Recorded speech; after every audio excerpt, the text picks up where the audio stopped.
Bien chers fidèles téléspectateurs de la télévision de l'Espérance, nous voici déjà plongés au cœur de la 4e semaine de Carême. Nous avançons assurément, sûrement et résolument vers la rencontre avec le Christ dans sa Pâque.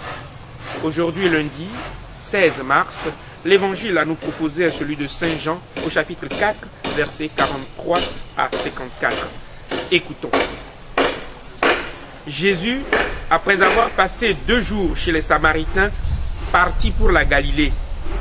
Il arriva donc en Galilée. Les Galiléens lui firent bon accueil, car ils avaient vu tout ce qu'il avait fait à Jérusalem pendant la fête de la Pâque, puisqu'ils étaient allés eux aussi à cette fête. Ainsi donc, Jésus revint à Cana en Galilée, où il avait changé l'eau en vin. Or, il y avait un fonctionnaire royal dont le fils était malade à Capharnaüm.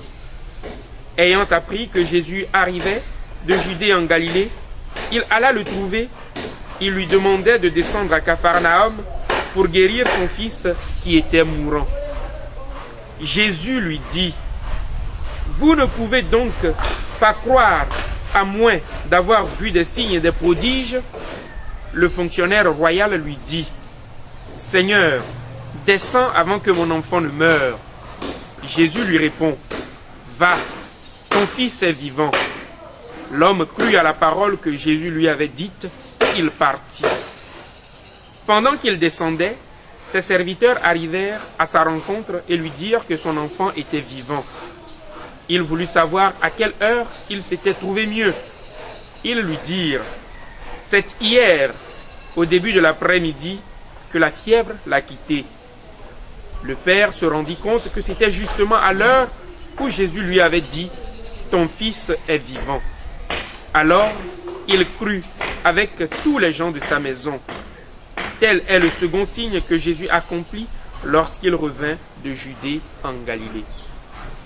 Acclamons la parole de Dieu.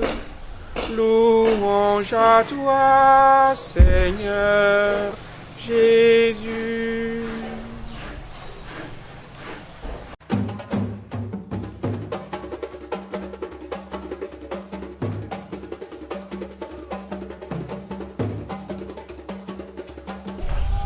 Vous ne pourrez donc pas croire à moins d'avoir vu des signes et des prodiges.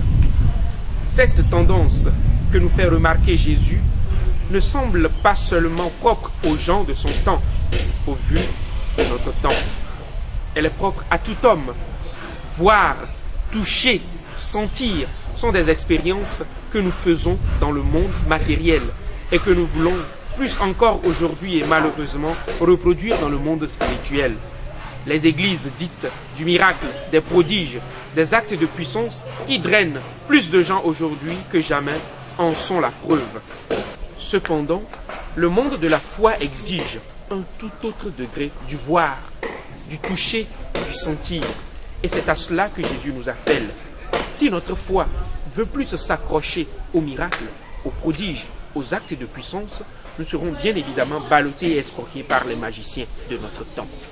Mais si notre foi ne veut pour objet et sujet que Jésus et sa parole, sa volonté, pour nous, eh bien, nous serons sauvés.